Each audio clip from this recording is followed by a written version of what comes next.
for the first time all season, will be pitching for a third consecutive day, Michelle.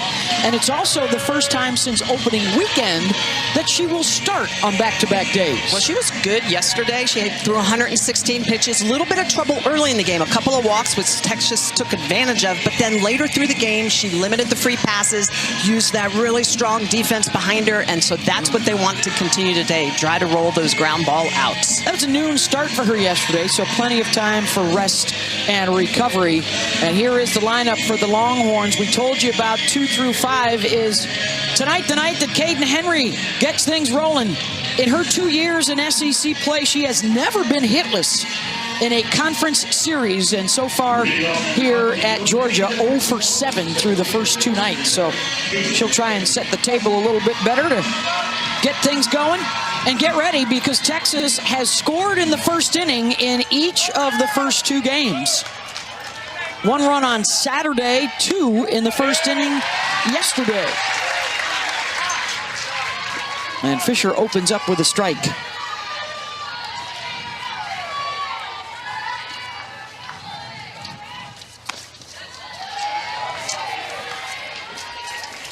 One and 1 to Henry.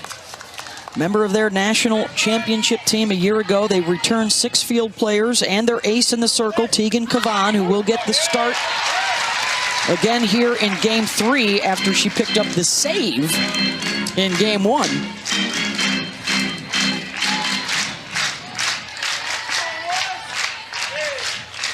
Two-strike count to Henry. Got her. Caden thought that was up and in and out of the zone. 1 down. Well, that's what they did in yesterday's game with Fisher. They worked on the outer half to the lefties and then came back on the inner half. And you can see working the lefties away, but then we'll come inside. It's that drop ball. It's hard. There it is, coming into the lefties. It is so good. When she gets underneath the hands of the batters, she is just tough with that drop ball. Yeah, she had 7 strikeouts yesterday. That tied her season high. Only one of those looking. And now she opens up with the backwards K to Henry, and here is Katie Stewart.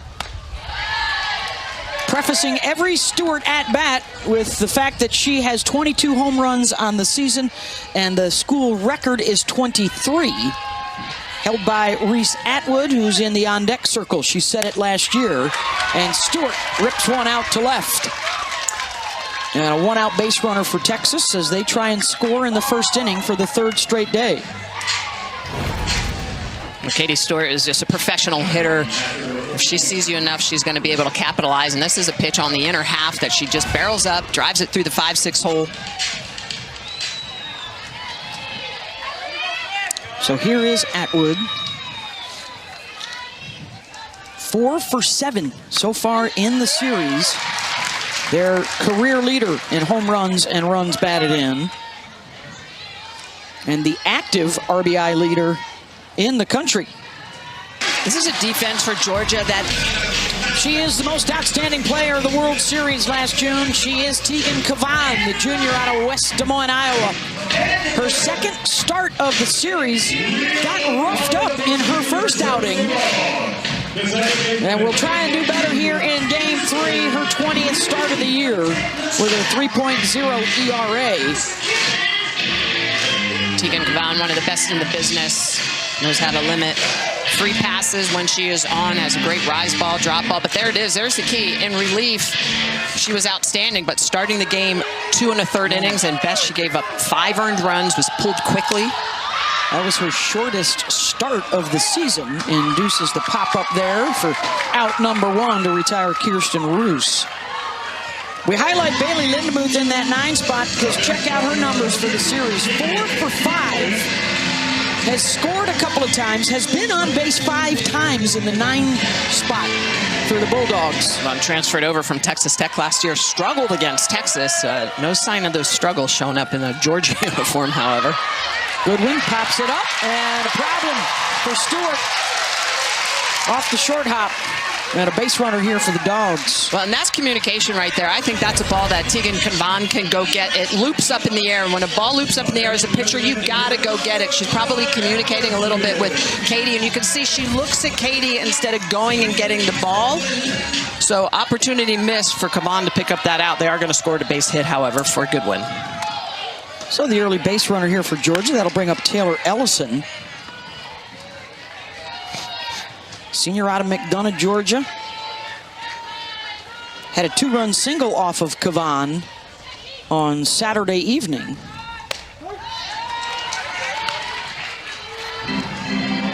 Their RBI leader coming into the weekend with 40. Been a real consistent performer this year. Second season as a starter. She's been patient. She's bided her time. She's worked hard to force Tony Baldwin to keep her in the lineup now as an upperclassman, day in and day out. I love that. See the student athletes that show up every day, work hard, and then get their opportunity.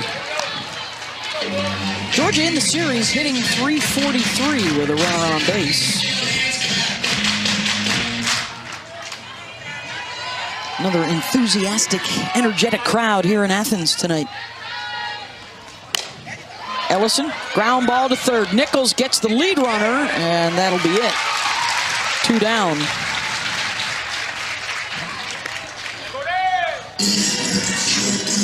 Tegan Cavan has a lot of tools in her toolbox. She's got all that experience from the Women's College World Series, but it's that vertical separation. She used a good rise ball, drop ball. She changes speeds effectively, but what Georgia did against her in game 1 is they took that rise ball away from Cavan. They were very disciplined, did not swing at anything really above the belt, and hammered stuff that was below the belt. Yeah, they focused on hitting things, but from the knees to the belt, that was it. Gordon got one of those and drove it out of the park. A 3-run home run off of Cavan the other night. Well, there's a good look at it. You can see the red. That's all the pitches that they attacked on Tegan Cavan. And the week prior against Oklahoma, she had quite a few strikeouts. That rise ball was hopping at the top of the zone, but you can see the blue up there. They just were very disciplined at laying off of that rise ball, which is, trust me, easier said than done. Georgia had the one big inning against her, a 5-run third inning on Saturday, but that was all they could muster. Texas rallied to win that, and Tegan came back into the game in the 7th inning to shut it down. It was their biggest comeback of the season and the biggest blown lead of the year for Georgia as Gordon drops that one out into shallow center. And a runner in scoring position here with 2 down.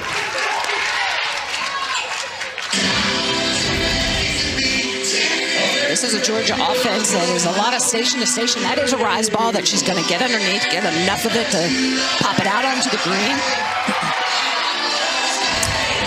They'll drop it in front of Caden Henry. Yeah. Ellison going to get up to second. This is a Georgia team that's not steal much. And there are a lot of gap to gap. They've got 81 doubles on the year, 60 home runs. So they do have power, but a lot of times it's gap to gap power. Have not had a lot of runners in scoring position in the series, just a dozen through the first couple of games. They're 7 for 12.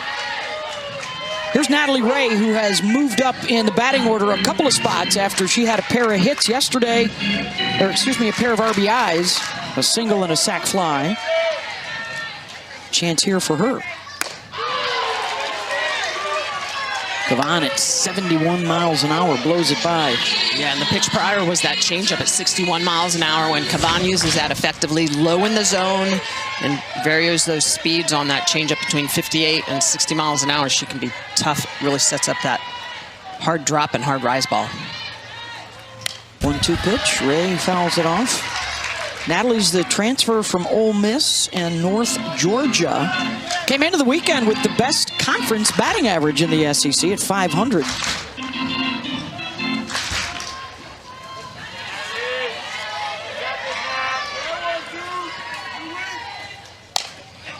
Pulls that one to Stewart. And Katie will step on the bag. So a couple of stranded after a couple of base hits. We are 5 trips to the World Series. 9 trips to the Super Regionals, including the last 3 years in a row.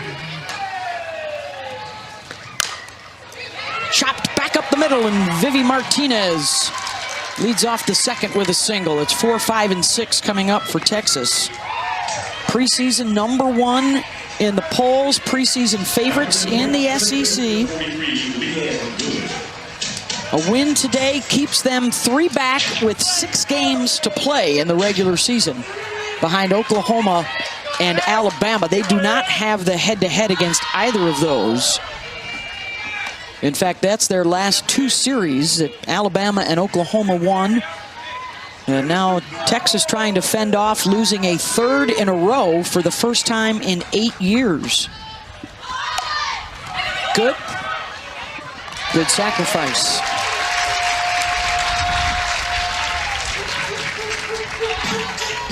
One down for Hannah Wells. That's the 9th sack bunt for Leanne. All a part of her best season as a Longhorn. It just shows both these coaches know how runs are going to be imperative to put up on the board early. Both going to the shorts game. Wells steps in with some home run power, 8 of those, including 1 in this series. Good two-way player. She was in the circle, took the loss yesterday, but also drove in a run with a sacrifice fly.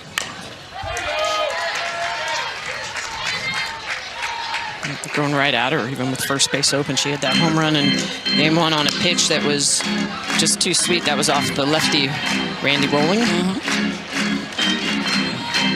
Texas 3-16 in the series with a runner in scoring position.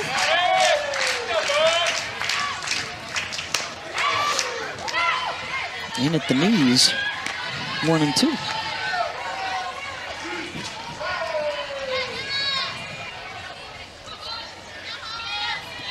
Addison Fisher, who was at the World Series with UCLA last year, a freshman All-American. That's the result of the drop ball. When you're going up against a hard down drop ball pitcher, it's so easy to foul that ball off your own feet, your shin. Fisher is that, as you said, had a good freshman campaign at UCLA, but wanted to go somewhere to become an ace. Embrace the ace. In the SEC, gets the swing and the miss there from Wells. They'll have to throw it down. 2 outs. Is firing on all cylinders. She is coming right at you. Really good velocity. She uses that rise ball up in the zone about 64% of the time, then down with that drop, the changeup around 11% of the time, and she will vary it depending on who she's facing. And the key for her is we'll keep an eye on the velo on the changeup. Got to keep that under 60. 100%. When that starts floating higher at 61, 62 miles an hour, there's not enough separation in the velocities, and a lot of hitters will just end up catching it, putting it into play or getting base hits. 6, 7, 8 here for Georgia is Marissa Miller. Senior from Sewanee, Georgia. 1 for 4 so far in the series.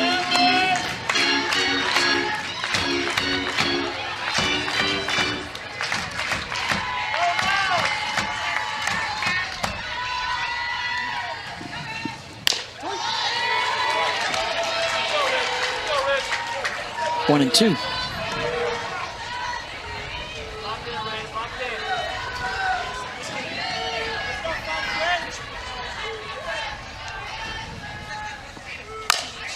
Reaches for it, and that'll find left field.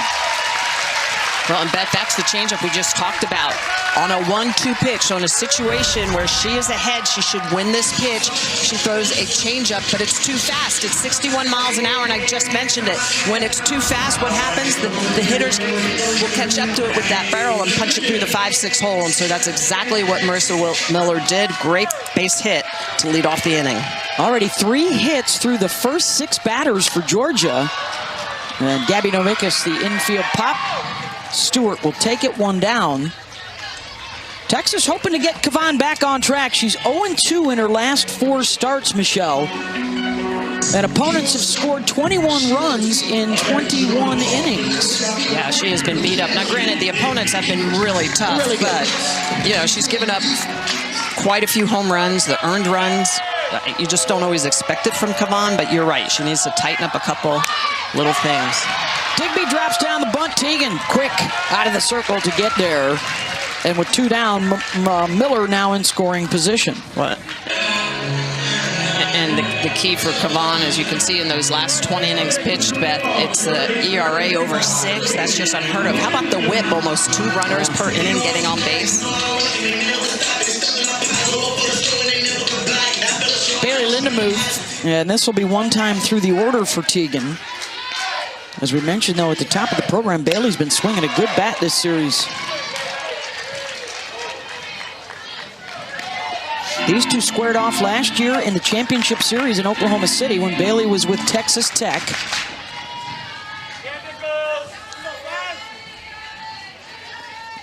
And Kavan was simply spectacular with a World Series record 31 2/3 innings without allowing an earned run. She went 4-0 at the World Series last year. Well, and that was after coming off of a really tough super regional against Clemson, where she was knocked out of game 3, came back in, almost like she did here in game 1, to save the game. And a strikeout there as she gets Lindemuth looking. Her first of the ball game, scoreless through 2 in Athens.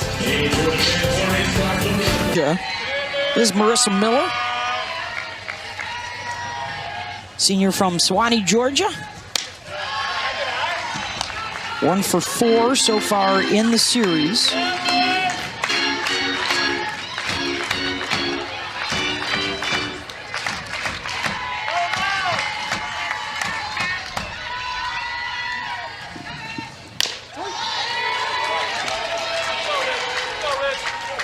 One and 2.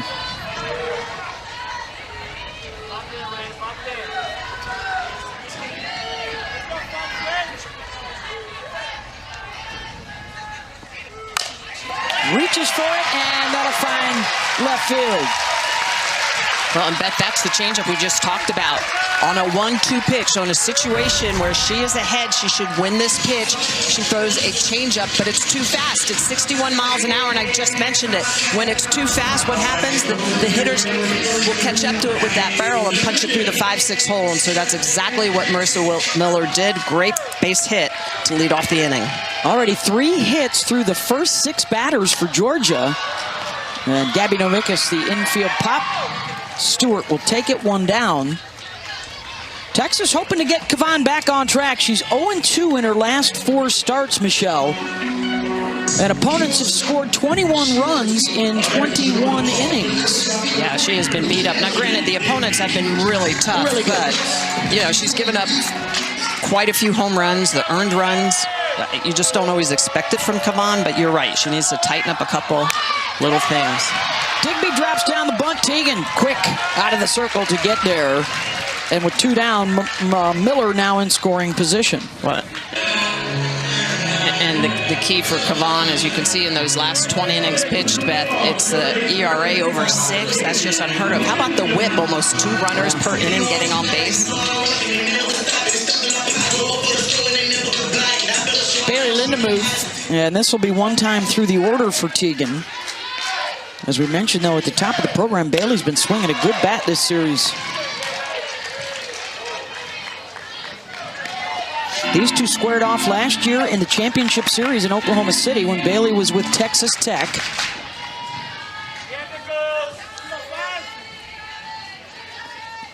And Kavan was simply spectacular with a World Series record 31 2/3 innings without allowing an earned run. She went 4-0 at the World Series last year. Well, and that was after coming off of a really tough super regional against Clemson, where she was knocked out of game 3, came back in, almost like she did here in game 1, to save the game. And a strikeout there as she gets Lindemuth looking. Her first of the ball game, scoreless through 2 in Athens. Win over Oklahoma.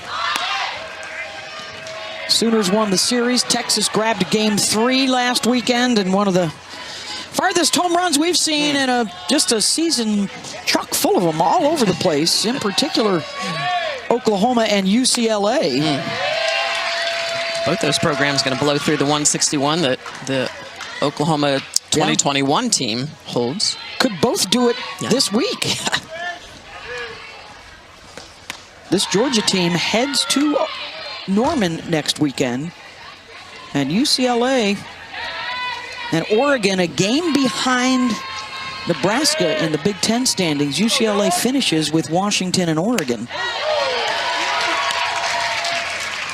And that amazing 1-2 punch of Megan Grant and Jordan Woolery. They've been the best in the business together since they stepped on campus in Westwood. There's J.C. Nichols. It's 8-9 and then 1. Almost took a funky bounce, but Novickus able to handle it. 1 down. So here's what we're talking about with the home runs. 161 is the record. Oklahoma's already at 158 and UCLA at 154. Wow.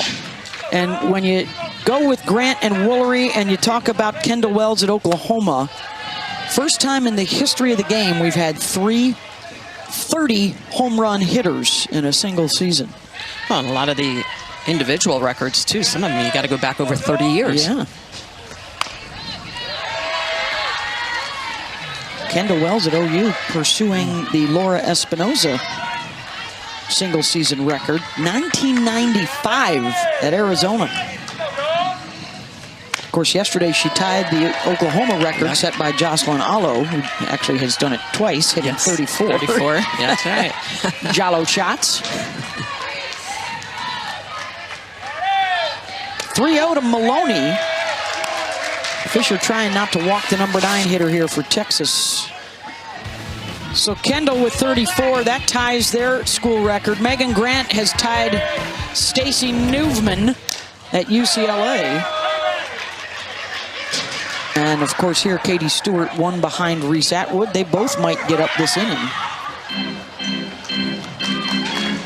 Yeah, so a lot of records, a lot of program records on the verge of being broken. So from 3-0 to 3-2 now, Fisher v. Maloney. And it's through the wickets of Digby at short. Well, that's something you don't see very often. Just the 18th error of the year on this really strong Georgia defense. And this is what speed will do to you. So you can see she's having to move up the middle and probably just thinking about the speed of Maloney. Takes her, pulls her head up just a little bit. 5th of the season for Digby. And here's the top of the order again. Henry struck out. Looking at a rise ball, her first time up.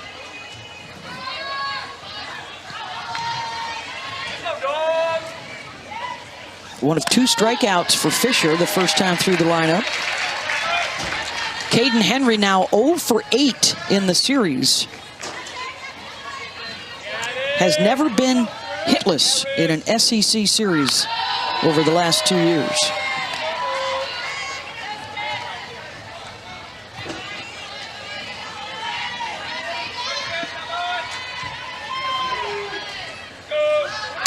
Henry, and the trend will continue as she smacks that through the 5-6 hole.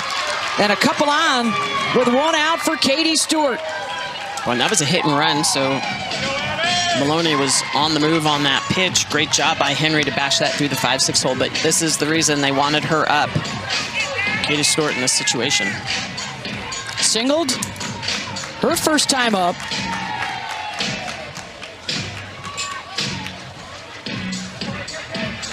.477 on the season, 22 home runs, 52 runs batted in.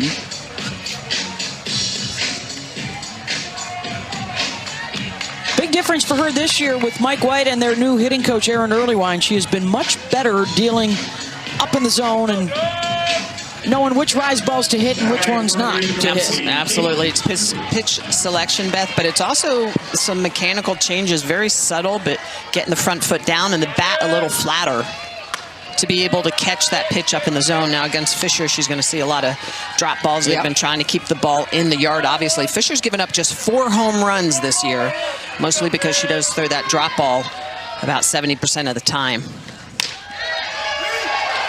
It does introduce a potential double play. Stewart hit into one yesterday, actually the first of the season for her. So the defense, middle infielders are playing deep. They're in that double play depth.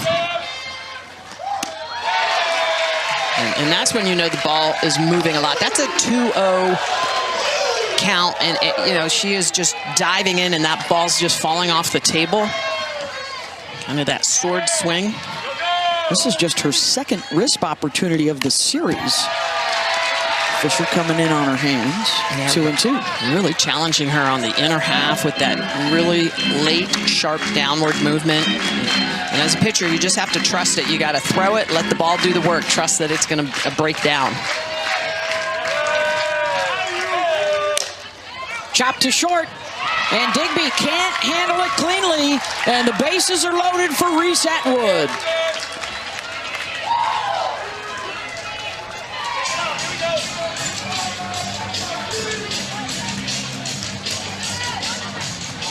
And here comes the best slugger in school history with the bases loaded. Gonna score that a hit. I think that's a ball that Digby needs to go get and is able to get. Flip to third, yes, for the lead runner. So Chelsea Wilkinson, the pitching coach, out to chat. And JT D'Amico out to talk with the defense here, what to do with the bases loaded and one out. And all kinds of power coming to the plate.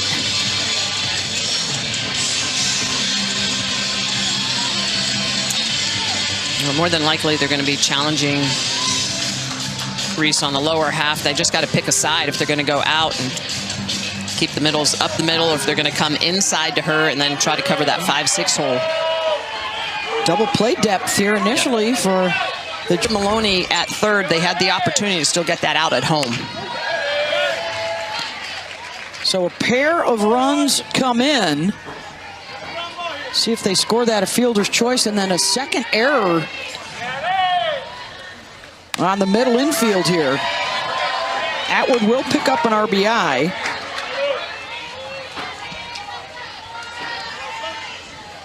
And the error charged to the second baseman, Roos, on the throw.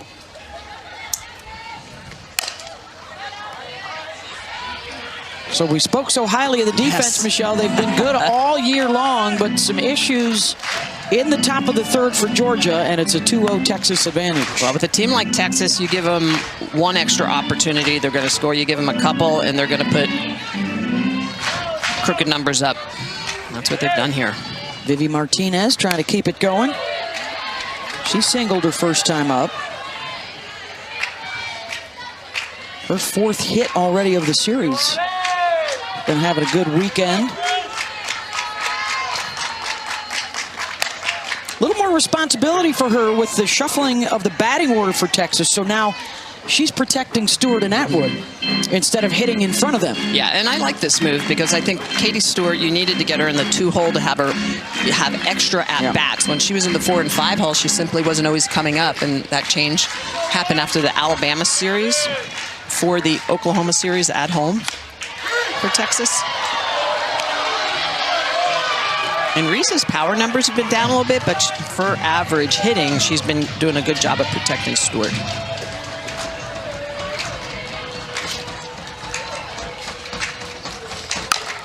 Off of Fisher on the comebacker, and Vivi will be safe at first. Atwood to second. Well, Vivi's so explosive.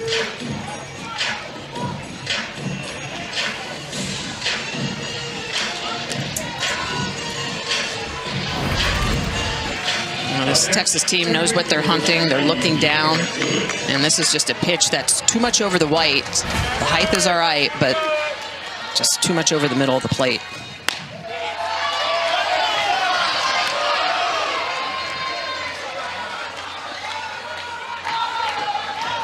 Texas asked Leanne Good to lay down a sacrifice the last time up. Now an RBI opportunity for her way back in the batter's box. Right foot's almost out of the back. 400 average with some pop.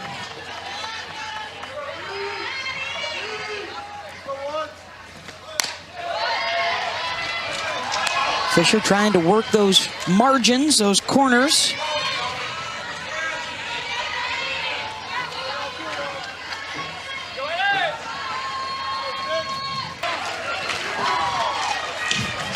Texas just doing a good job of hitting the ball hard and making some things happen, trying to spin this defense, what they've done. Lindemuth is going to leave her feet. It goes off of the glove.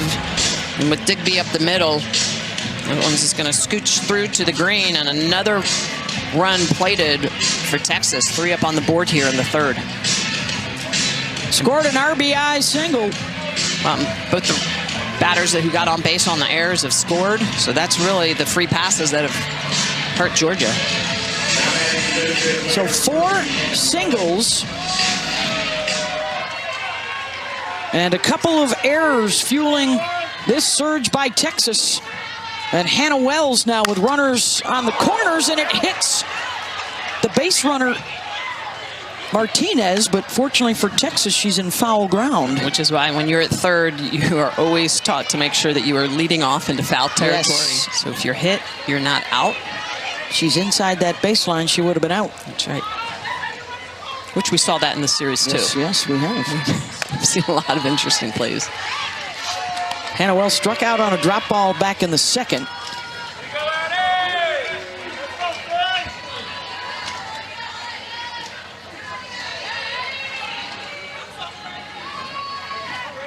Third straight game that Texas has jumped in front. First and third situation, Good will take second as Vivi dives back into third. So now a pair of RBI chances out there. Everything's been on the ground, on the dirt, tough to handle off the Texas bats this inning. And now Mike White wants to chat with Wells. Mike now in his 8th season, coming off that first national championship in program history and a school record 56 wins a year ago. He doesn't mind getting tested, learning some tough lessons during the regular season if it gets his club ready for the postseason. And that's been the case at Texas. They've been in the finals 3 of the last 4 years. You know, as the season goes on, it doesn't get easier, it gets harder. So coaches, they like their team to be challenged. They like them to be in a hostile environment. So, you know, that's the stuff you're going to face if you're going to get to Oklahoma City. Started out 31-1, but they're 3-6 since in a tough patch. In the midst of 13 straight games against ranked opponents, they're 5-6 so far. They go home, quick turnaround for a midweek against Oklahoma State. And then they still have Kentucky and Arkansas left in the SEC. Well, this is kind of what happened to Texas last year, too. They had a tough April. Able to bounce back from that April. And the SEC tournament where Texas A&M gave them a hard time, and there it is. That's that April slump we've been talking about. Will April showers, Smitty, bring more Maeve? It did last year. And a called strike 3. Texas leaves a couple. Yeah, it's nice to be able to get a look inside the dugout, hear what they're saying to the team or to the other coaches. Third straight day, they're going to have to try and come from behind. Texas, the 3-run top of the third. And some self-inflicted wounds for Georgia. So top of the order is a good place to start to try and answer back. There's Kirsten Roos. Fly ball out to Henry in center, 1 down.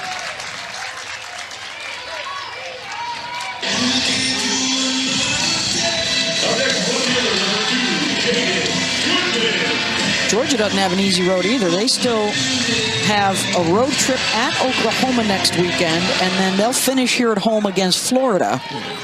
So it's a battle.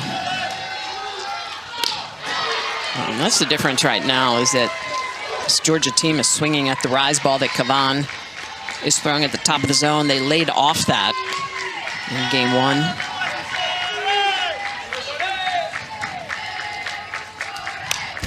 All of a sudden, they've got a hard-charging LSU squad coming up in the rearview mirror. Bayou Bengals, they were opposite. Their tough SEC road was front-loaded, and they've got an opportunity to really make a run here late. They've won 9 of their last 11. They finish up with Mississippi State and Auburn. Well, confidence is king, right? It makes such a difference when you're playing against or with a confident team. This one start to build up. It's easy to feel good about yourself. Tough to pick up a ton of ground when the likes of Alabama has won 14 of 16. Texas A&M has won 9 in a row to move up into third place behind Bama and OU. Yeah, A&M has really kind of righted their ship. They looked like they were struggling there a couple weeks ago, but won some series, those 9 in a row. We will see the Crimson Tide mic'd up Monday next week. They'll be on the road at Tennessee. Tennessee's been sitting on that Duke loss about a week now. They're ready to get back to work.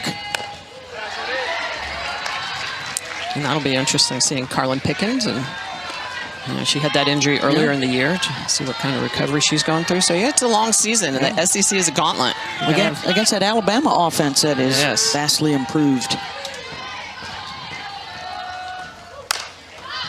Goodwin fouls another one off. Of course, it's all leading towards the SEC tournament. We will be in Lexington, Kentucky, second week in May.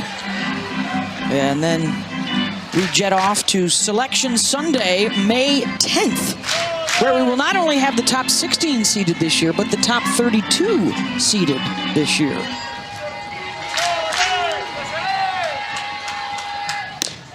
Yeah, that's going to make a big difference. 17 through 32, knowing where they're going just based on their seed versus geography, which has been a lot of it in the past. 9th pitch coming. Nice at bat for Goodwin. Jaden lifts that one out towards Henry, and she'll give way to Maloney, 2 down. Another nice changeup around 60 miles an hour for Tegan Cavan, but she's really getting underneath that rise ball, and when she gets underneath that rise ball, she releases it lower. When you release it lower, it gets into the eyes a little bit quicker, and that's really the key for a rise ball pitcher. First 4 batters, given up a couple hits. Since then, she's retired 6 of the last 7 with that rise ball, looking profoundly different and better today versus it was in game 1, and that's another example of that pitch up in the zone. Ellison couldn't stay away from it, up at the eyes. And so from a pitching perspective, we always talk about a rise ball. You want to release it low. You release it low, it moves from low to high, the opposite of the drop. The drop, you want to release it higher, so it moves from high to low. And yet make them all look similar, so you can tunnel those pitches, and no 100%. Coaches can pick them. So this is what we're looking at, is the way she gets long and it really reaches back and underneath that ball. That's one of the keys.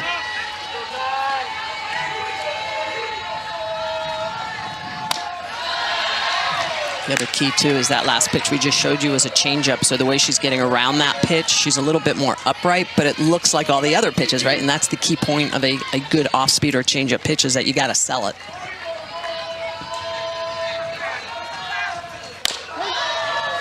Catches the corner.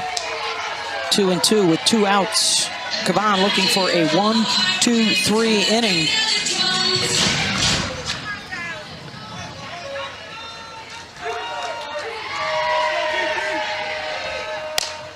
Ellison pops it up, and there's Martinez. The trend has continued today. The RBIs coming from 2, 3, 4, and 5, as they have throughout this series. So the bottom will go back to work. Ground out to Gabby Novickus. 1 down. I love those one-pitch outs.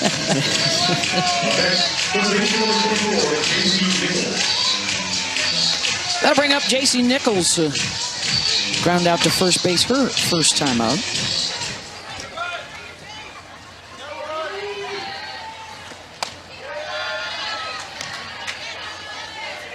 J.C., of course, big shoes to fill, stepping in at third base. Out of Durant, Oklahoma, replacing Mia Scott, their fearless leader from a year ago, who was so stellar both with the bat and glove. JC, the focus for much of this season has been her glove work. Mike White's been very pleased with her defense at third. And so moving forward, trying to work on that batting average against the SEC pitching staffs. Yeah, and she's done a good job of settling in a .338 batting average. And if you can do that, play that position, that's golden. And that'll squirt through the middle. So already a couple of base runners for the bottom three in the order, and here's Ashton Maloney, who reached on an error and scored in the third. Nichols just going to get a pitch that stays a little bit elevated, and she reverses that spin. You could really see that ball going back up the middle. One of the ways to hit a good drop ball is to drop that barrel into it, reverse that spin as it heads out toward the green, and she does just that.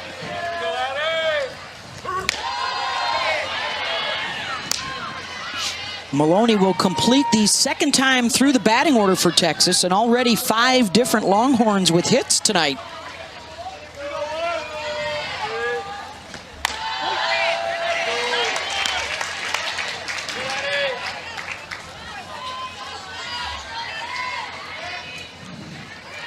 With an RPI of 2, a strength of schedule of... It's trying to steal a base.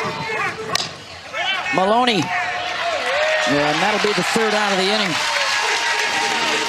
Oh, they'll have a chance right here with 4, 5, and 6 coming up. Sarah Gordon, Natalie Ray, and Marissa Miller. They have 2 of the 3 Georgia hits tonight.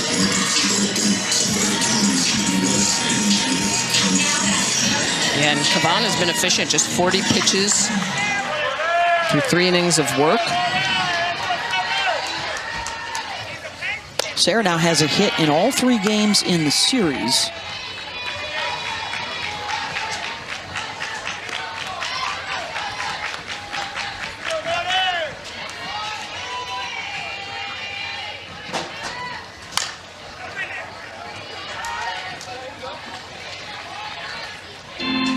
Interesting with Tegan Kavan, it's the opposite of what you often see. They're not as familiar with you, don't hit you as well in the opener, and then game 3 is a bit more of a struggle. It's been the reverse for her here at Georgia. Yeah, because she does have all those tools. You know, she can go down, she can go up. She throws a screwball a little bit to lefties, into righties. You know, not a lot, but she can go to those other pitches when she has to. Not a lot of strikeouts, just one in her line, but she's retired 7 of the last 8. And a lot of that's because she's pitching from ahead, and when Tegan Kavan pitches from ahead, her batting average against is vastly different than when she's pitching from behind. And we talk about all the time as pitching coaches, as pitchers, you've got to be able to work from ahead. And here's a good look. Look at the batting average against. 135 when you're ahead. When you're behind, 465. I mean, that is profound. Gordon does not recognize the rise. Swings at it out of the zone, 1 down. Right, and that's the key. You know, when she's ahead, she's in a situation where she can throw that up at your eyes and get you to chase. And so really what she's doing here is she's putting a pitch in a location where she's asking the hitter to strike themselves out. And that's exactly what happened. Gordon goes after that high pitch, strikes herself out on that rise ball up in the zone.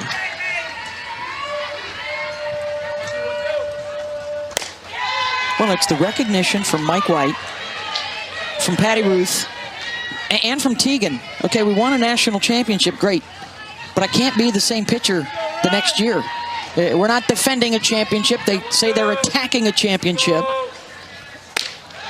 And so Tegan has worked hard to make sure that there's a bit of a reinvention. There's a bit of a different look. Still can zap you with that rise, but other tools now that you have to be wary of. Yeah, and in her freshman year, she was primarily rise. She really worked that drop her next 2 years. I mean, and that's really the key, the drop, having something different to go to. She also does have, as I mentioned, that screwball and curveball. She doesn't throw them a lot. Screwball about 5% of the time. Curveball, a little bit less than that, but the changeup as well. And that's really the key. Look at that. 86 strikeouts on the rise ball. Boy, she is ripping it tonight. Yeah.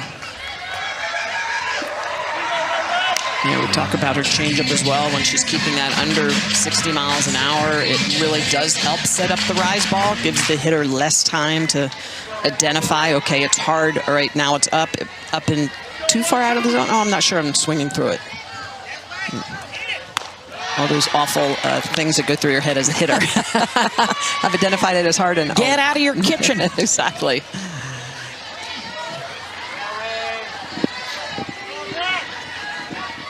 Two here to Natalie Ray. There's the change at 59.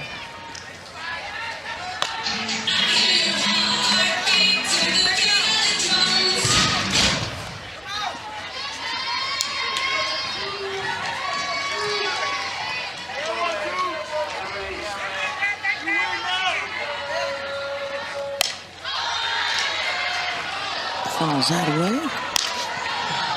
Ray has really good barrel control, good eye-hand coordination. Came into the series as the leading hitter in the SEC.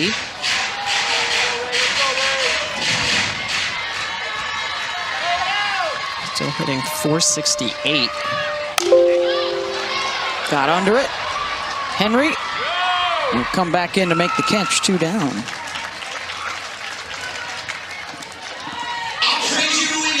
Eight straight retired by Cavan, and she's looking for a second consecutive 1-2-3 inning.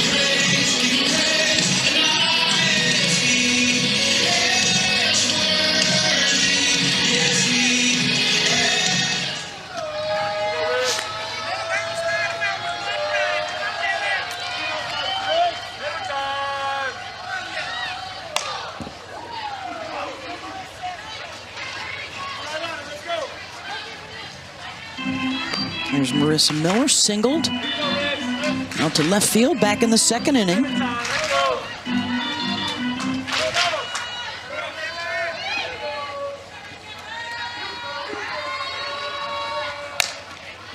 Slow roller, and it's cut off by Nichols, and the throw to first offline.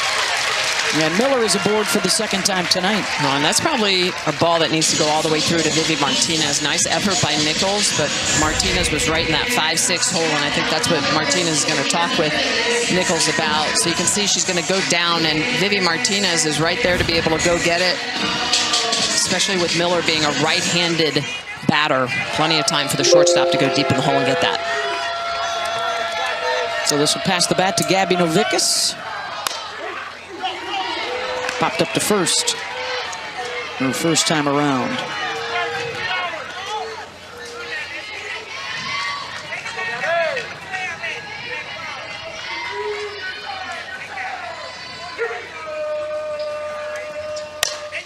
Right back up the middle.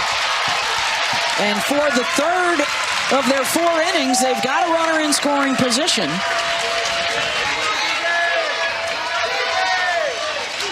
And now the tying run will come to the plate. It's Emily Digby. And that'll induce a conference out in the circle.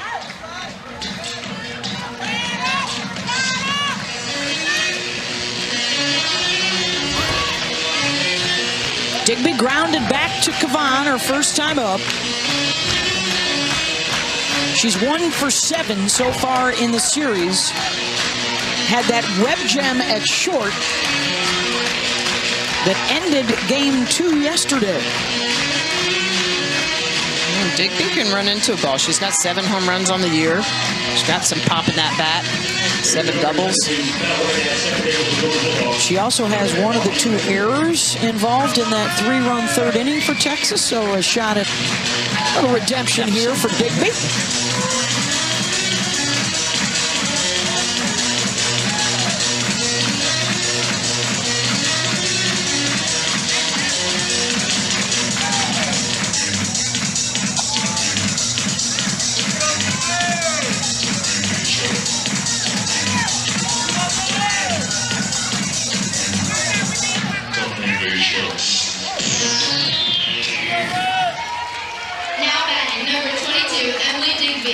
Pinch runners out there at second base for Georgia as Digby steps in. Molly Mitchell is the pinch runner.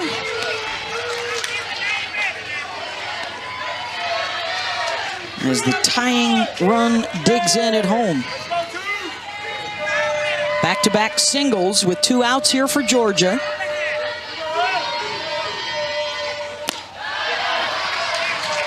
One and one.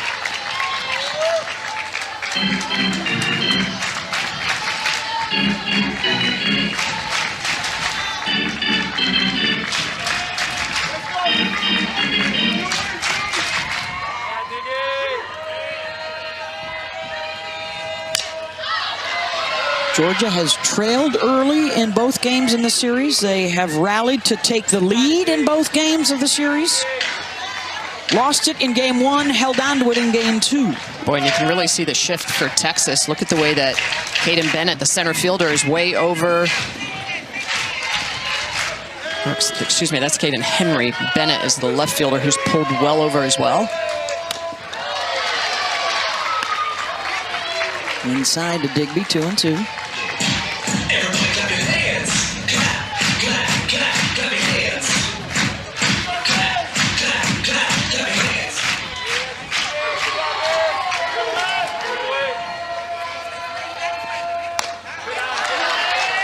Just missed it at 70 miles an hour, full count.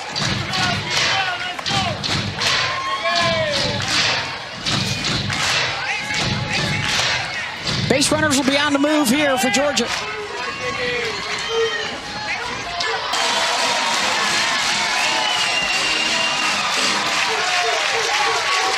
Great job by Digby and really beating the shift of Texas, because Katie Bennett was pulled well off the line, and this ball's just going to float and drop down. You can see the way it's going to get right down the line. Opportunity for Mitchell, the pinch runner, to be able to score, and as well for Navikas to get all the way to third. Lindemuth with a pair in scoring position for Georgia. The 2-out rally for the Dogs. So they had 3 hits through the first 3 innings, and now they've gotten 3 more in this inning from the bottom of their lineup.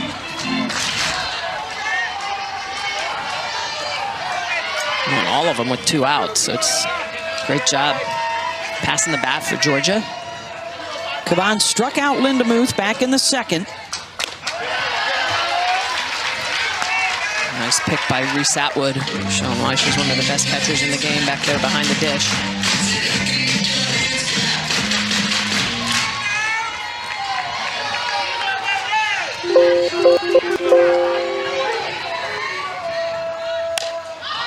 Fouls it away.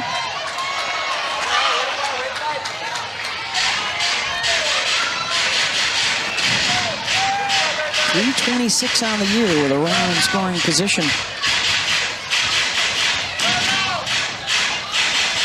And those two who will be with the U.S. national team this summer, talking through some things.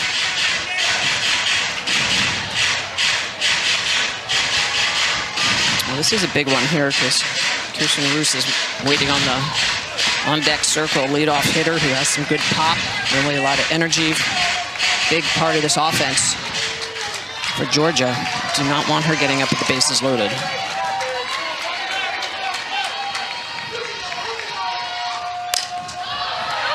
Lindemuth pops it up in foul territory. Maloney will get there to end the threat. Tell them what he wants, and they follow through. They execute. Respond, yes.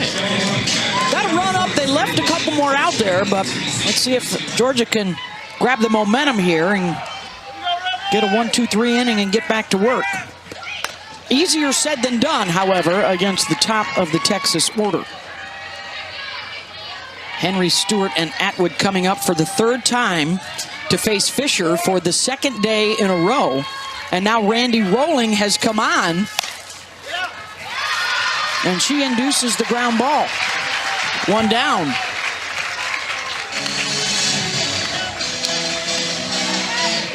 Rolling has that lefty spin, so a completely different look after seeing Fisher, who is right-handed and hard down at 70 miles an hour. Rolling is going to try and roll some ground balls herself. 3rd time through this Texas lineup. Texas saw her in game 1 of the series on Saturday. Stewart has a couple of singles, both through the left side.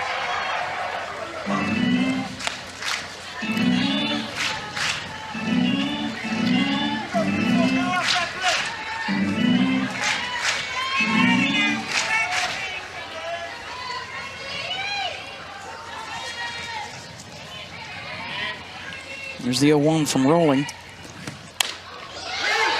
Junior out of Modesto, California.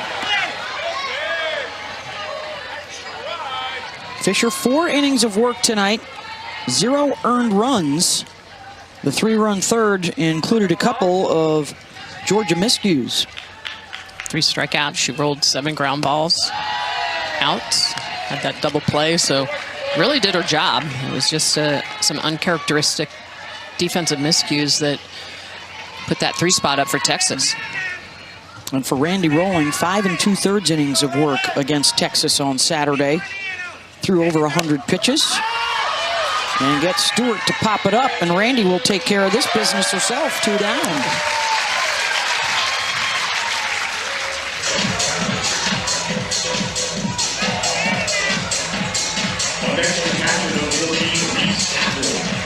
Here's Reese Atwood. Hit into a double play in the first. Drove in a run with a fielder's choice in the third. That was the first ball in the air today. The first pop-up for Texas. Oh, I thought that was coming in. Off the facade, crashing down on the crowd.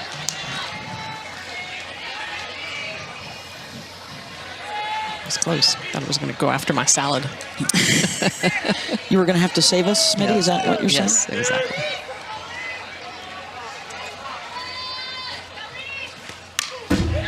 Atwood just got a piece of that, fouled it off.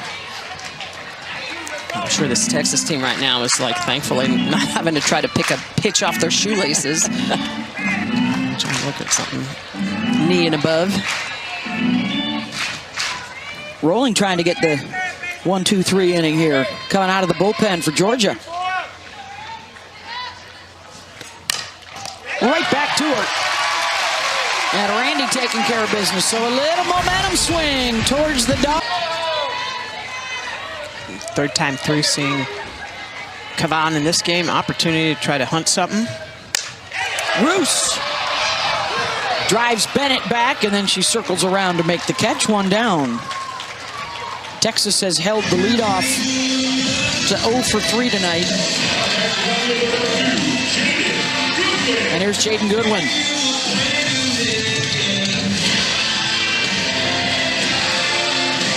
Jaden extended her hitting streak to 10 straight with a single back in the first.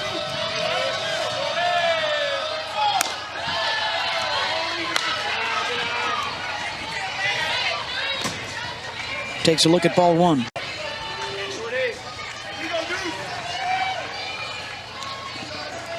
Shorty's got 5 hits in the series and will not add to it there. 2 down.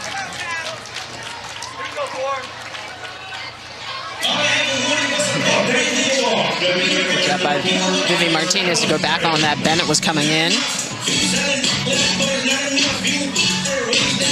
Caban's been efficient here in the 5th. 4 pitches to get the 2 outs, and here's Taylor Ellison.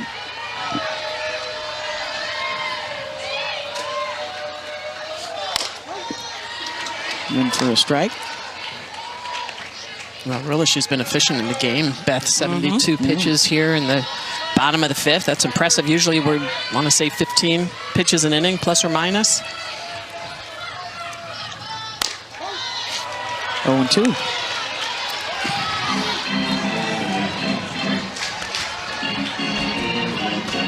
And the other big note is that, no free passes. She hasn't walked anybody, no hit batters.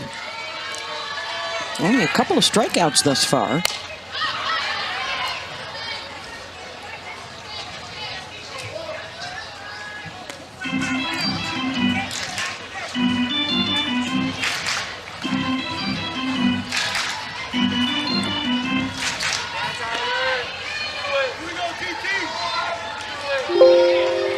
Good split. 9 outs in the air, 3 ground outs, 2 strikeouts.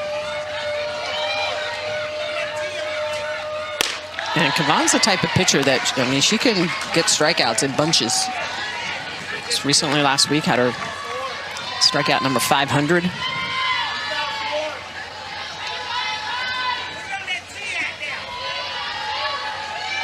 Winner of this one takes the series 2-1.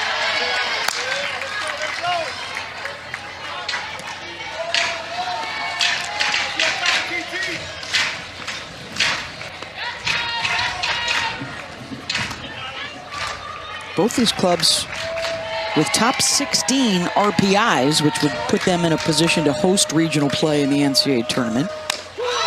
And that's a called strike 3. 1, 2, 3. Top 25 RPI wins in the country. Arkansas is number 1 coming into the day today in the RPI. Alabama is #1 in the KPI, which is also a piece of criteria that the selection committee will use. Yeah. KPI gives a little more weight to if your wins are on the road or at home.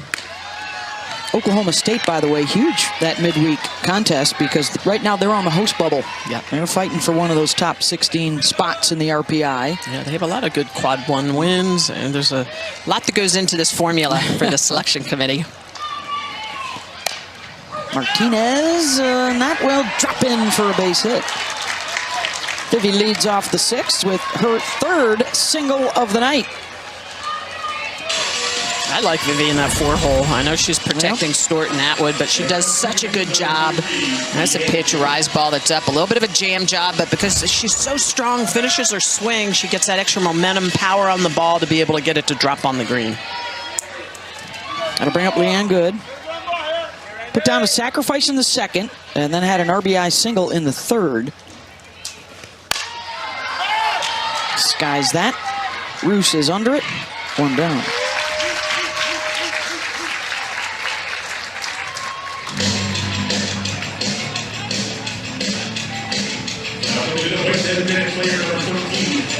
Yeah, there'll be all kinds of good stuff for the fans to keep track of these last couple of weeks of the regular season. You have to look at the teams that are flirting with a 500 record. You have to be 500 or better to get into the NCAA tournament. So that would include the likes of Auburn and Missouri and Kentucky in the SEC. There's always a chance that there's a team that's right on the edge going to the SEC tournament, needing a win or 2. Yes. And that's why every win is so important.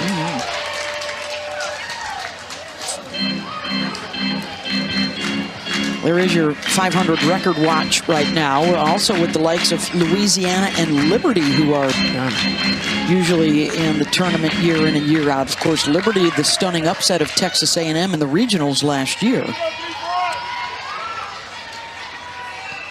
A lot of good mid-majors this year. Some big upsets. Texas State, Grand Canyon. Belmont. Yeah. And a strikeout for Randy Rowling. 3 strikeouts tonight. Hannah Wells. First one swinging on a drop. This one on a curveball coming inside. Rolling so good at throwing as the left side into those right-handed hitters. Not afraid. Good curveball. First 3K game of Hannah's career. And with 2 down, it's Katie Bennett. A couple of ground balls to the right side for her tonight.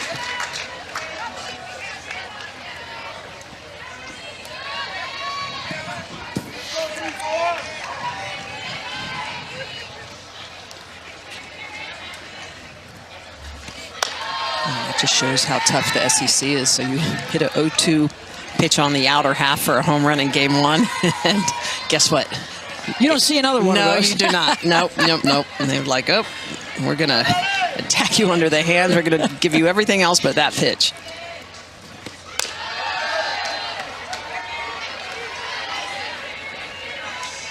Well, that's what, we've talked about Caban and pitchers having to reinvent themselves year in and year out. The hitters need to make those kinds of adjustments too. Once there's a book out, once there's the scouting report on you.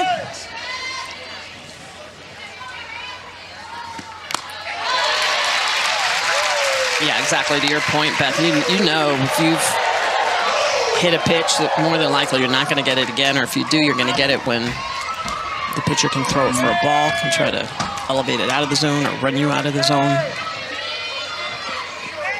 Like a chess match out there. 2-2 with 2 outs to Bennett.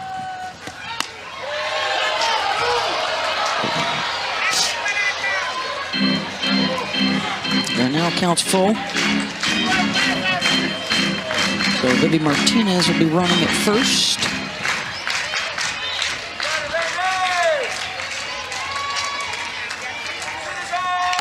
Swing and a miss. Back-to-back strikeouts for Rowling. Bulldogs, their first loss of the season. That's a golden ticket. Golden ticket. Go right? pro. That's right. This might be the best shot at erasing the deficit for Georgia here in the bottom of the 6th. They've got 4, 5, 6 hitters due up.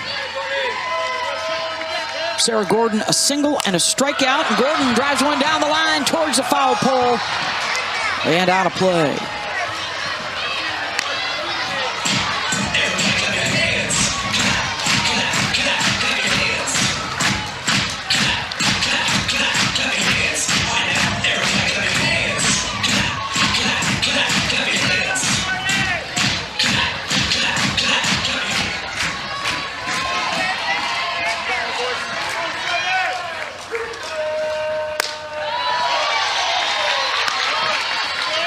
Two and one.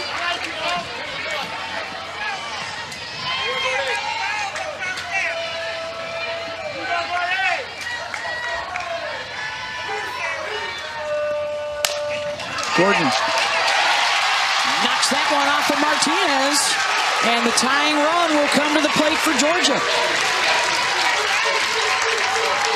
Well, and that's what Georgia needed, just the second inning of this game where they've led off and gotten a lead off on.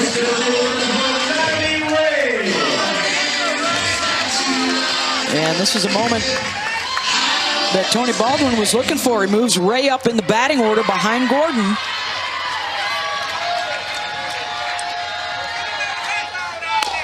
A ground out and a fly out for her. This has been the story of the Georgia season. Tough losses in close games. They're 1-7 this year in one-run games. They won a two-run game yesterday. Lost a two-run game on Saturday. Well, you mentioned it. It's always that pitch. You got to make that one pitch. You got to get that big hit. Score that an E6, by the way, on Martinez. It's always execution, situational. Softball, so important. Games on the line, being able to make the plays. Last 2 weeks of the season here for Ray, she's been hitting .500. Big opportunity for her.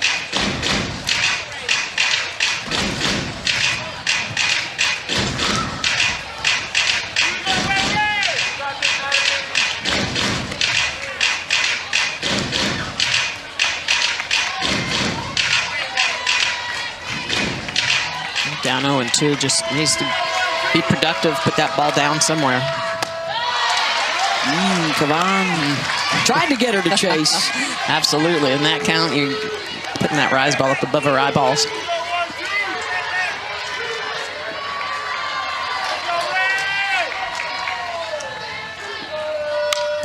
Fouls off the 1-2 offering.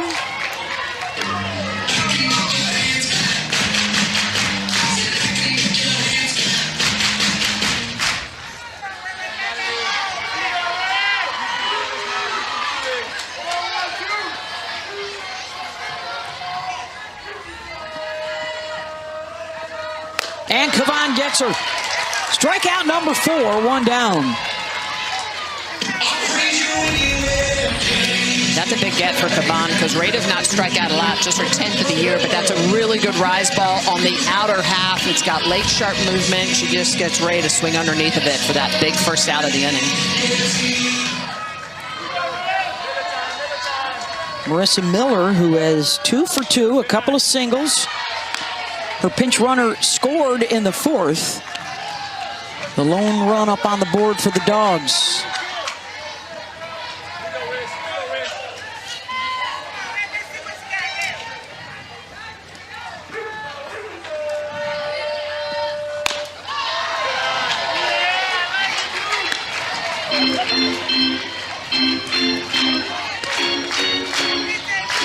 They've had chances in 3 of the 5 innings, finally breaking through in the 4th. Another base runner here in the 6th.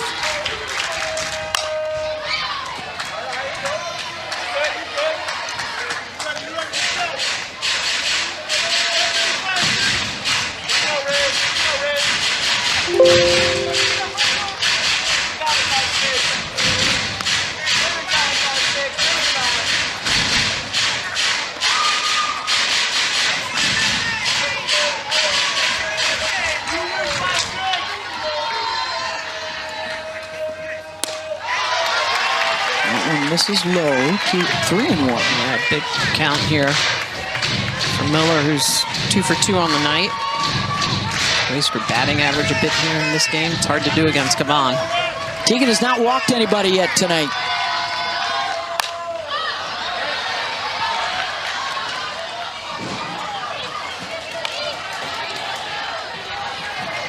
Miller has 2 home runs, 8 extra base hits on the season.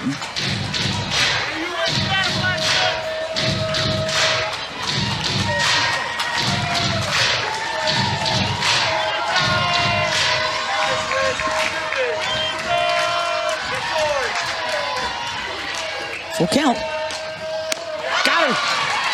Back-to-back strikeouts for Cavan, 2 outs. And that's a big changeup in a great situation for Cavan, because Miller hit the changeup her first step. They come back in a full count situation and they put it in a perfect spot at the knee and they let it drop down. We showed it earlier. It's got about 5 inches of vertical drop on it. Really good pitch for Tegan Cavan. That'll bring up Gabby Novickus.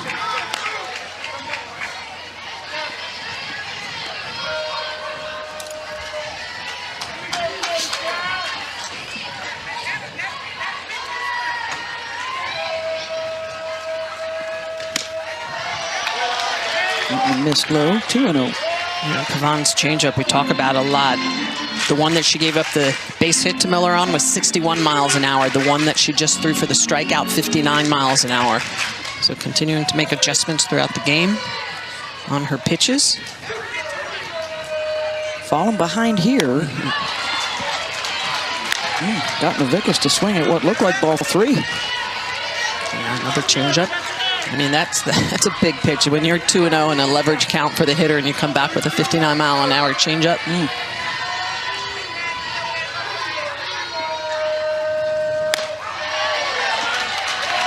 This is low again, 3-1.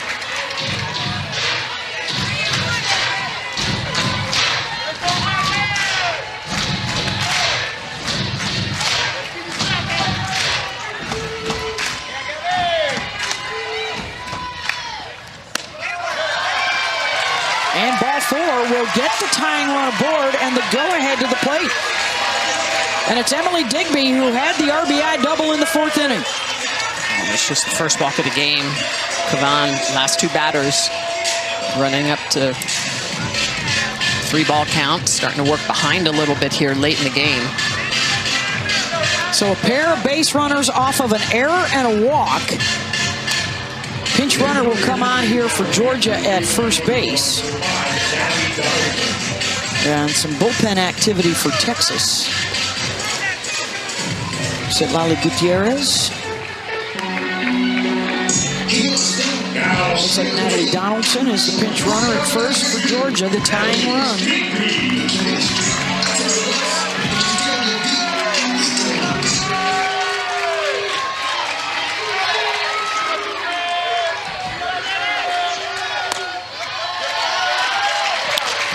Outfield still shifted again for Texas, even though Digby beat it last time, had that flare down the left field line. They've got Kaden Henry shaded to right field, Katie Bennett, the left fielder, pulled over. Well, now Texas is going to talk about it a little bit. Digby does have 7 home runs, 33 runs batted in on the season.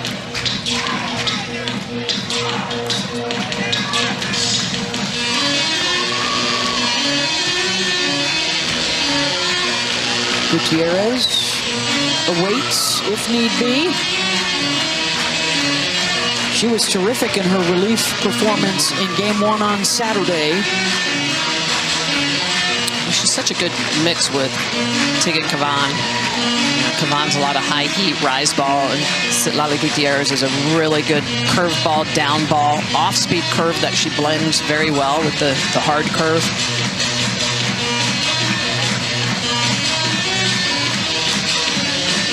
Cavan will stay. Cavan, 8 of the last 12 pitches have been balls, so starting to work behind a little bit, and Georgia's starting to be a little bit more disciplined on pitches out of the zone.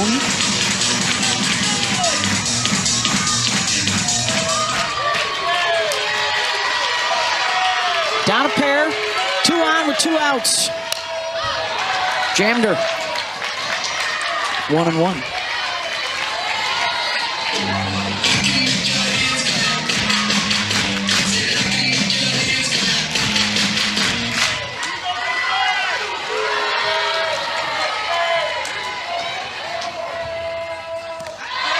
That squirts away from Atwood, and the runners will advance.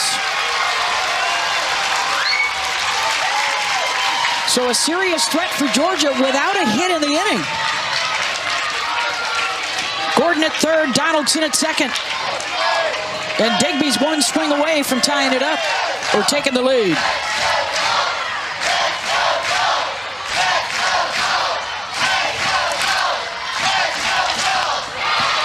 Swings through the change, 2-2. Tough pitch from the All-American. Starting to pull that pitch out a little bit more here, third time through the lineup.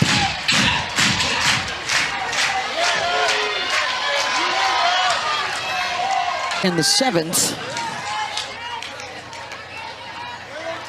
Winner wins the series tonight with 2 weeks remaining in the SEC regular season and then off to Lexington, Kentucky for the SEC tournament.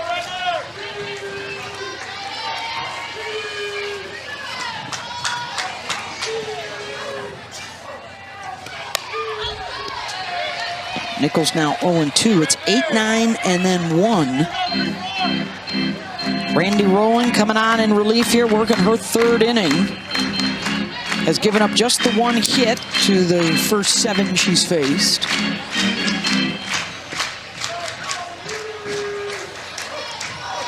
And trying to work through something with her cleats there.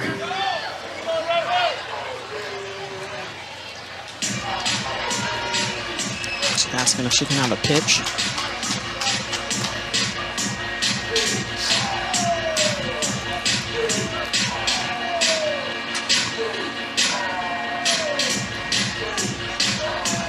Something in the dirt there? I wonder. Yeah, it looks like maybe where that back foot is off the pitching rubber.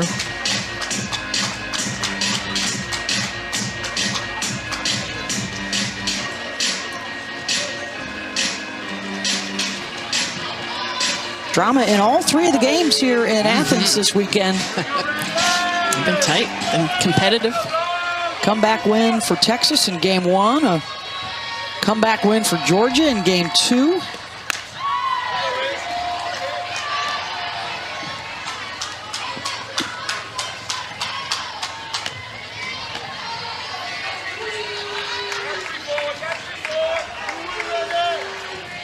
Nine teams within 6 games of first place in the SEC as Rowling takes care of out number 1.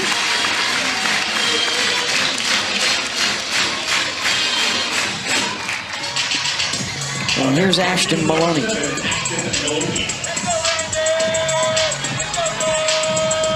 Maloney started that chaos in the 3rd inning.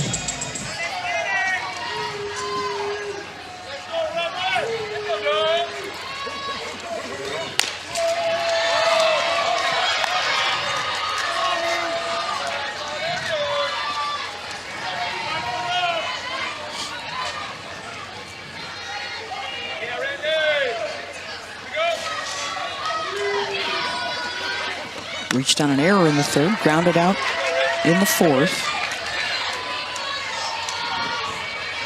And now up 2-0.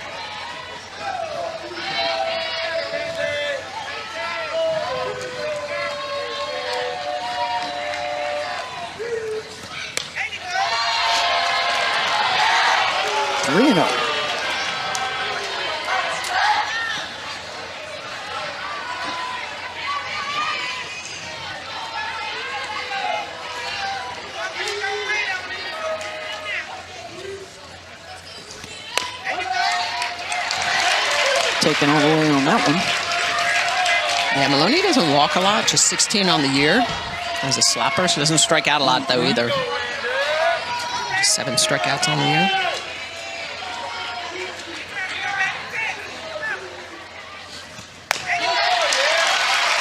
Yeah, now full count. Good job by Rowling to work herself back into a 3-2 count after being down 3-0. Maloney has not struck out in the series.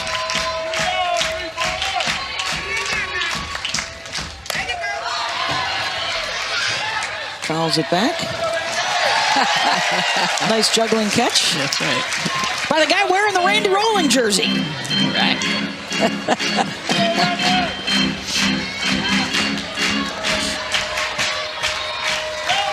And here is Randy trying to take care of Ashton Maloney. Lost her. So a walk to the number 9 hitter.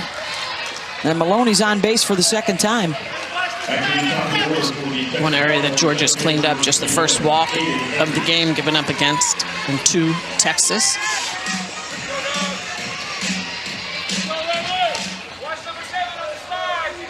So back to Caden Henry. 1 for 3 tonight. Single in the third, or lone hit of the series.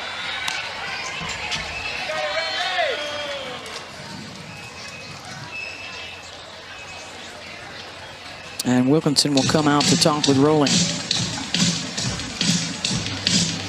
Well, that is one area they've cleaned up. They had 10 walks in the first 2 games to Texas. And anytime, I mean, they did have the errors, though, so that obviously didn't help them. But it really does come down to free passes, right? Walks, hit batters, and errors. You can count all those as free passes, giving your opponent the opportunity to get on base when they haven't really earned it. Just makes it so much easier to score when you're receiving those things as an offense. Yeah, it's just been the one bad inning, that 3-run third. 4 infield hits and 2 errors.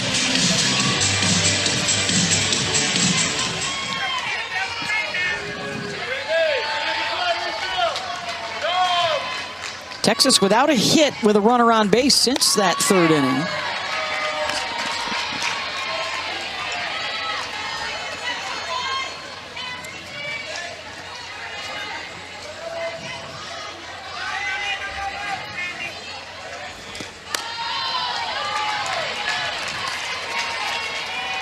Rolling's pitch on the outer half starting to climb up a little bit. That's supposed to be a little bit more curveball. It's climbing up more like a rise ball. Katie Stewart awaits on deck, and she will come up with a pair on base, back-to-back walks.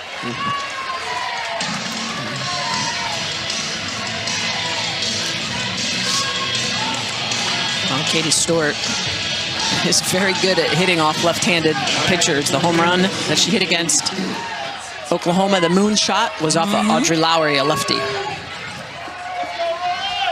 2 for 3 with a couple of singles and a pop-up. A home run shy of the school record. Rolling comes right in with a strike. Reese Atwood set those numbers a year ago en route to the national championship.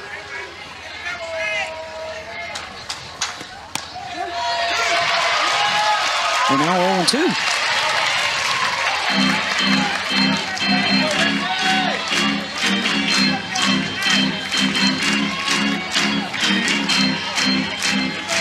As Atwood looks on from the on-deck circle.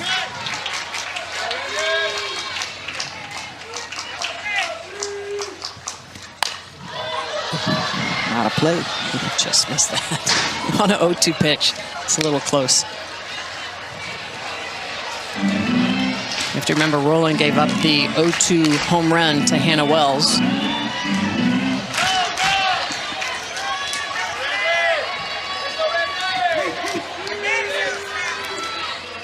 Another 0-2 pitch coming from Rolling. Called strike 3. And she sits down Stewart, 2 out. Wow, and that's surprising because I thought that was the pitch that Stewart was looking for. That's a curveball in the inner half, and that is typically the pitch that Katie Stewart will hit to the moon and back. Great pitch by Rolling to pick up a massive strikeout. So here's Reese Atwood, 2 on with 2 out. First pitch swinging. Reese drove in a run in the third. 0 for 3 tonight.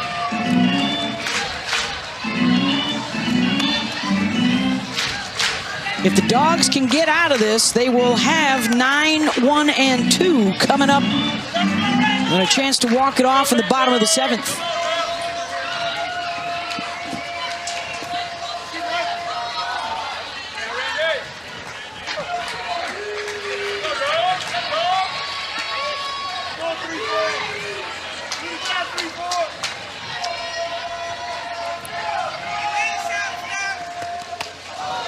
In the dirt. Maloney will take third. It's a good job by Miller to keep that mostly in front of her. That pitch was way off the mark. It's a wild pitch from Rowling. So now runners on the corners.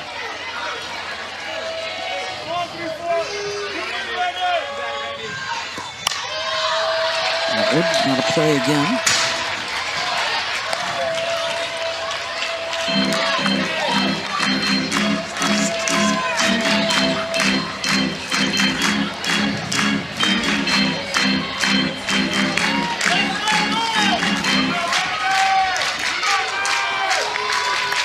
Maloney at third, Henry at first for Texas.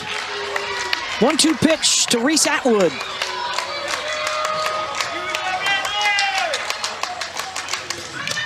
Swing and a miss. And Randy Rowling strikes out Stewart and Atwood to end the threat. Why she is an All-American. She came out of the bullpen in the 7th inning on Saturday to get a save. And now she will try and add a complete game win over Georgia. The Dogs will send up 9-1-2. In an effort to walk this thing off, they have not had a one-run win since early February against Nebraska. Their only one of the season.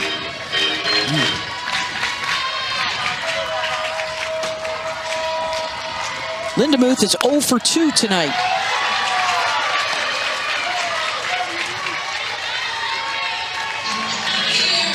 Into his club.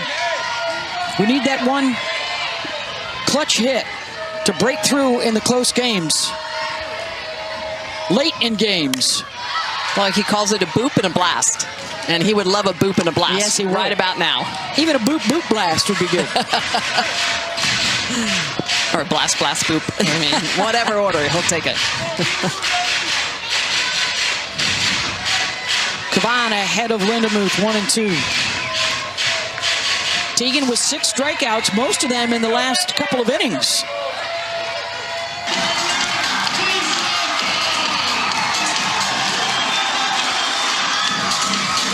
A bop and a blast ties it up for the Dogs.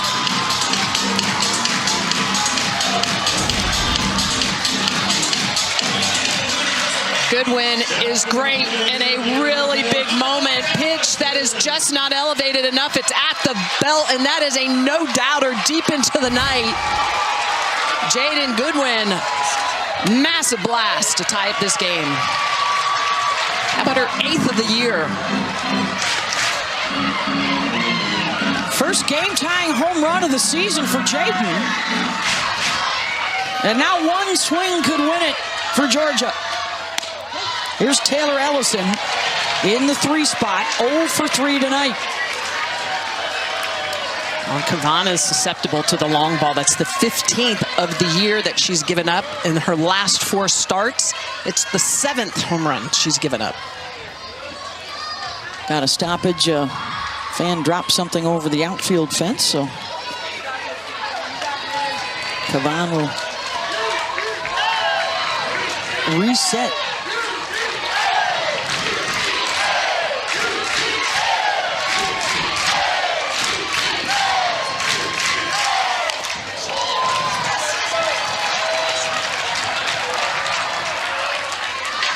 A 2-run home run for Jaden Goodwin ties it. And now Georgia hunts their first walk-off win of the year.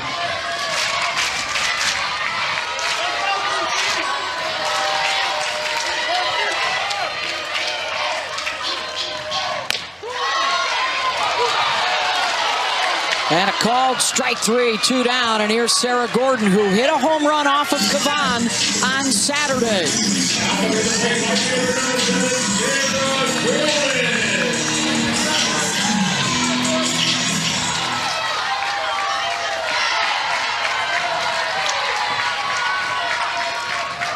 Has a single back in the first. Cavan in for a strike.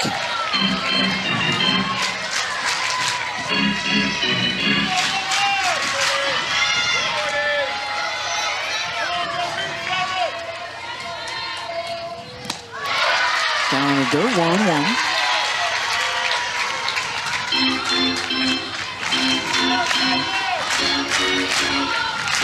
Had not hit a home run in over a month before she went deep on Saturday afternoon. Out in front of that. She's been one of their best ball strikers the last few years. A 400 hitter coming in today.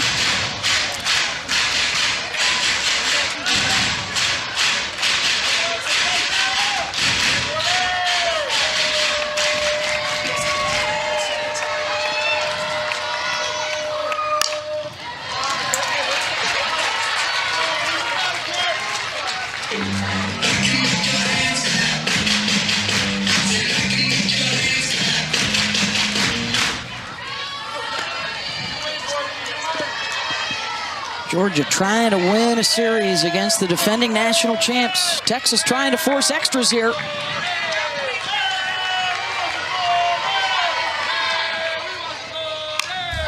Gordon staying in it. Georgia protecting against that curveball. Tegan Cavan is starting to use that curveball a little bit more here late in the game, going away from the right-handed hitters.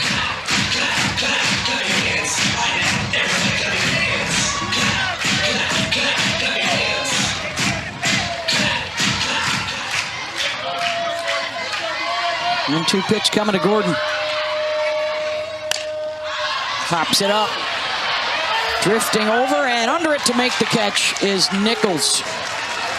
Tony Baldwin faced Randy Rowland. As the Longhorns will try and regroup after losing the late lead. Well, and they had opportunities late in the game. They left 2 runners on in the 7th, 1 in the 6th. Texas has scored in not a lot of innings this entire series. All 3 of their runs coming back in the 3rd. Rolling, and before that, Fisher had kept them quiet since. Vivi, however, is 3 for 3, 3 singles.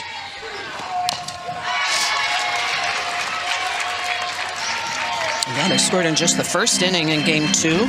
Ended up losing that game 4-2 to Georgia, and then tonight, just in that 3rd inning.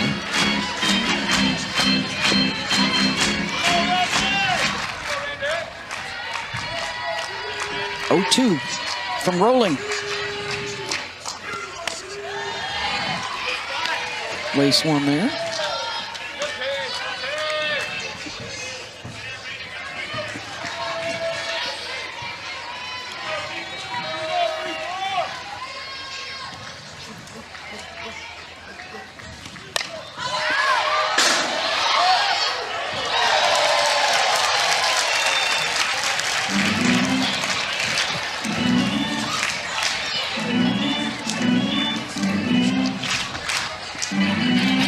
Good catch coming off the ricochet.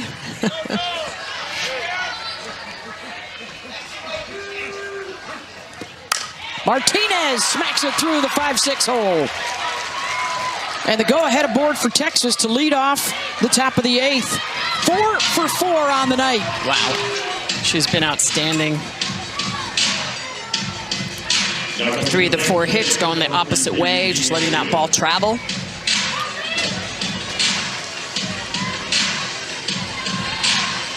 So now Leanne Good with an RBI single in the 3rd.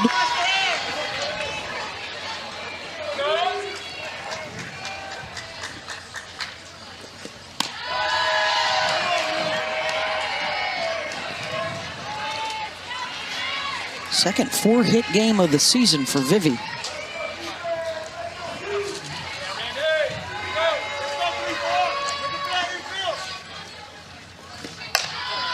good. Will that stay in play? It will not. Interesting here to see if Mike White tries to run anything. He did have good sacrifice bunt in the first inning to move Martinez over to second.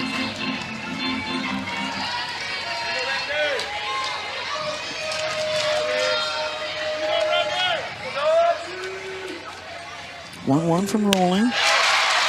Not looking to bunt there, 1-2. Well, and this is where it's late in the game, but you know your job is still the same. You got to move your teammate into scoring position.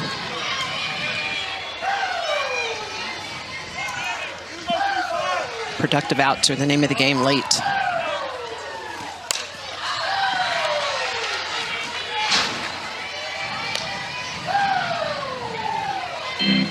Winner of this one takes the series 2-1. Both these teams in the hunt to try and move up into a top 4 finish in the SEC to get that double bye for the SEC tournament. Only a couple of weeks remain in the regular season. And 2. Last year, that World Series championship went home to Austin. They lit up the Bell Tower for the first time in school history. They have a 6-3 lead over Georgia here tonight. Ada Little is the new pitcher. Third of the night for Georgia after a single, a 2-run home run, and a solo home run for Texas. Ada Little, the freshman, good drop ball, screwball combination. Let's move east and west. Throwing from that left side. Late game fireworks after Jaden Goodwin tied it in the bottom of the 7th with a 2-run home run. What a response for Texas, showing the fight. Right back to Little, 1 down. This Texas team, one of the best in the business at doing that counter punching after they give up runs. It'll be interesting to see what they do. Do they bring Tegan Cavan back out? Or do they give the ball to Citlali Gutierrez? They've had a couple of arms up and ready. Here's Nichols. 1 for 3 with a single in the 4th inning tonight.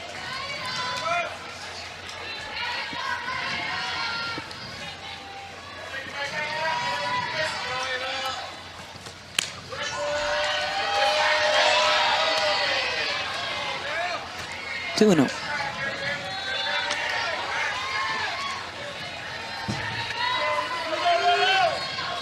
How quickly things can turn.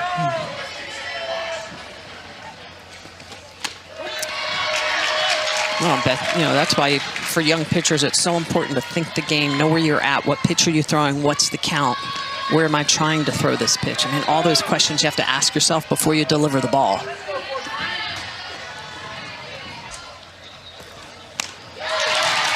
Nichols swings through it. 2-2.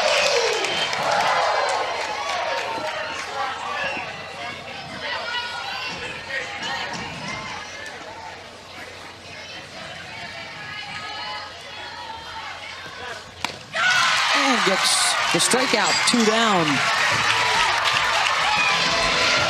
Gonna bring up the 9-hitter, Ashton Maloney.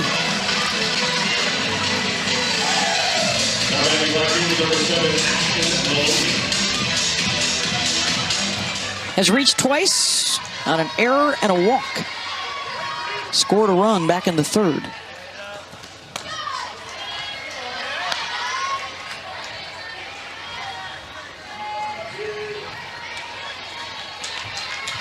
What a response here for Texas in the top of the 8th.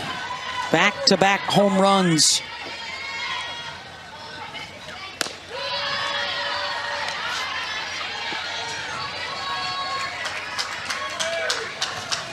Win keeps them alive in the SEC championship chase. Keeps them very close to the top of the RPI and the KPI.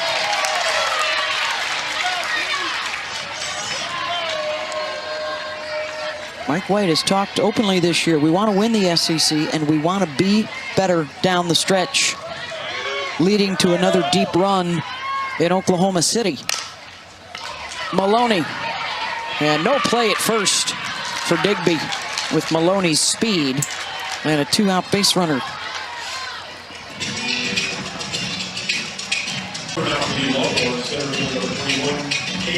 Here's Caden Henry for the 5th time. He's been on base a couple of times with a walk and a single.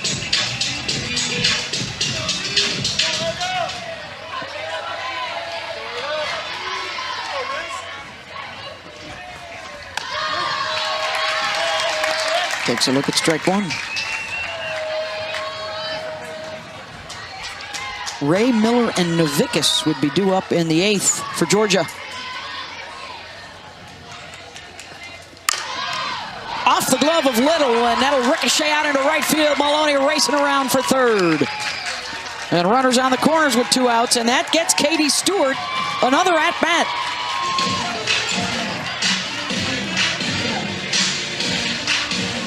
There's so many weapons in this Texas lineup.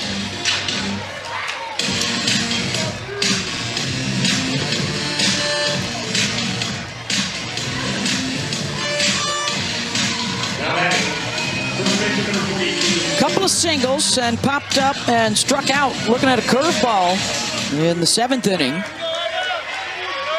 2 on for Stewart. Runner goes, no throw down. Henry has a stolen base. Her 22nd on the season. And is Georgia gonna say she left early? Challenge.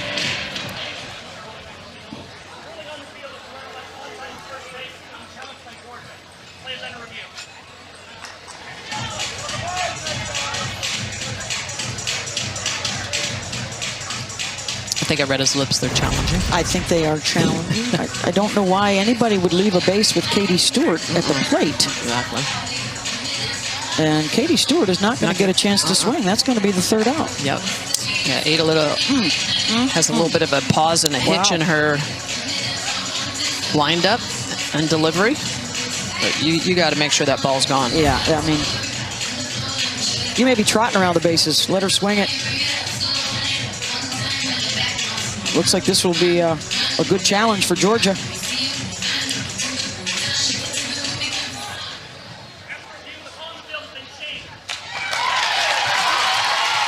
So Henry runs Stewart out of an at-bat and ends the inning.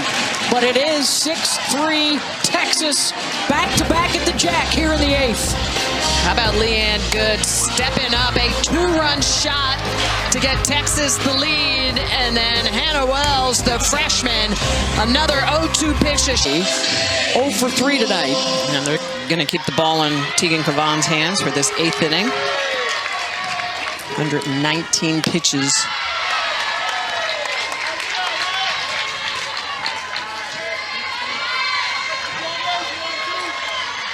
Tegan's looking for her first win in her last 5 starts. In this tough stretch for Texas against A&M, Alabama, Oklahoma. They've got Oklahoma State in a couple of days.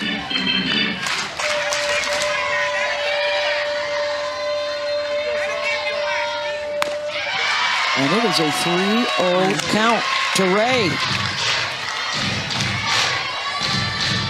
Good job by Ray, not chasing anything out of the zone. You got to work your way on base. One swing does not tie it up or win it. When you're in Georgia's position right now, they got to get people on base. And Ray walks.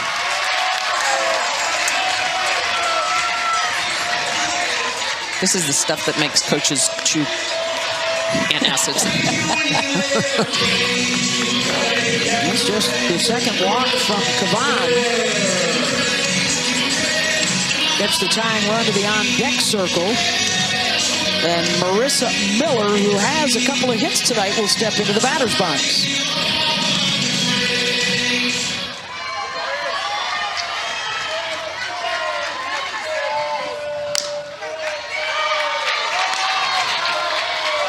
And now all of a sudden, Tegan having some trouble finding that strike zone.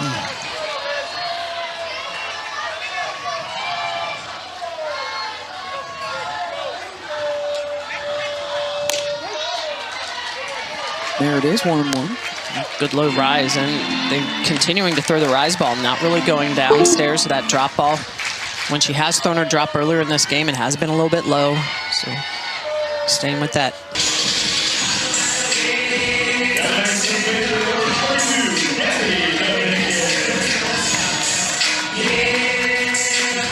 And it's up to Gabby Novickus, the freshman from Chicago, to try and extend the game. Singled in the 4th. Walked in the 6th.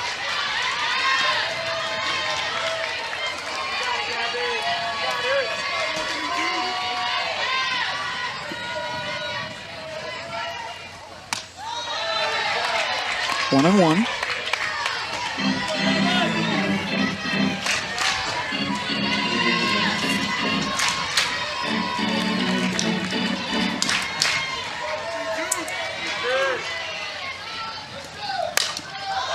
Just got under it, and that will drift out of play. And now Georgia down to its final strike against Tegan Cavan.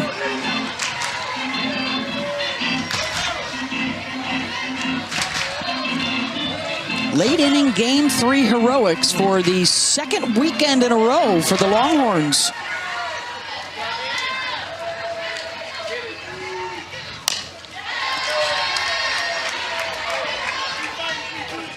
Last week it was Katie Stewart with a walk-off in extras. And tonight, as it stands, Good and Wells with long balls in extras.